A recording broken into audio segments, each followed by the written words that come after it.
Hello दोस्त, नमस्ते। मैं हूँ रीना यादव। मेरे चैनल पे आप लोग का स्वागत है। और आज मैं लेके आई हूँ कन्यादान गीत। सुनिए और आनंद लीजिए और कमेंट में बताइए कैसा लग रहा है। लाइक शेयर कमेंट जरूर करना।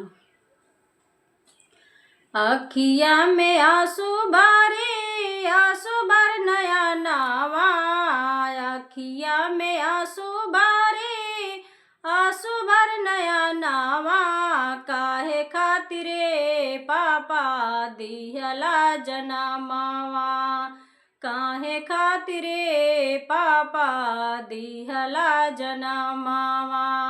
मामी बिसार दिहने दूधवा पियाई के। मामी बिसार दिहने दूधवा पियाई के। तू बिसरला पापा देई कन्यादानवा। तू बिसरला पापा देई कन्यादानवा। हमरे जे पापा के टूटही मड़ैया। हमरे जे पापा के टूटही मड़ैया। सजी नए दुल्हा दुखी होले भैया। सजी नए दुल्हा दुखी होले भैया। सबके तौखिया में होले पतैया। सबके तौखिया में होले पतैया। सजी नए दुल्हा दुखी होले भैया। सजी नए दुल्हा दुखी होले भैया। अखिया में आंसू भरी, आंसू भर नया नावा। अखिया में आंसू भरी, आंसू भर नया नावा। काहे खातिरे चाचा दिहला जनमावा। काहे खातिरे चाचा दिहला जनमावा। चाची बिसार दिहने गोदियाँ खिलाई के। चाची बिसार दिहने गोदियाँ खिलाई के। तू बिसरला चाचा देई कन्यादानवा। तू बिसरला चाचा देई कन्यादानवा। हमरे जे पापा के टूटही मड़ैया।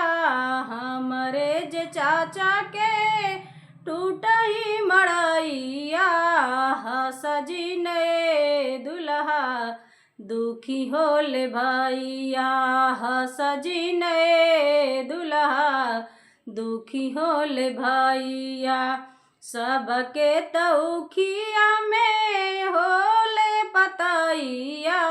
सबके तौखिया में होले पतैया। सजी नए दुल्हा दुखी होले भैया। अखिया में आंसू भरी, आंसू भर नया नावा। अखिया में आंसू भरी, आंसू भर नया नावा। काहे खातिरे भैया कैला दुलारावा।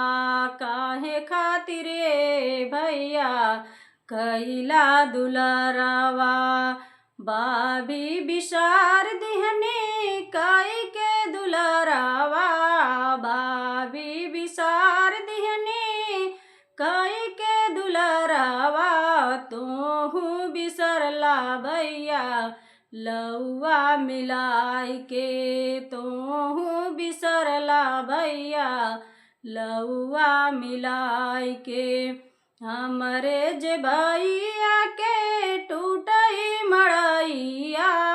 हमरे जे भैया के टूटही मड़ैया।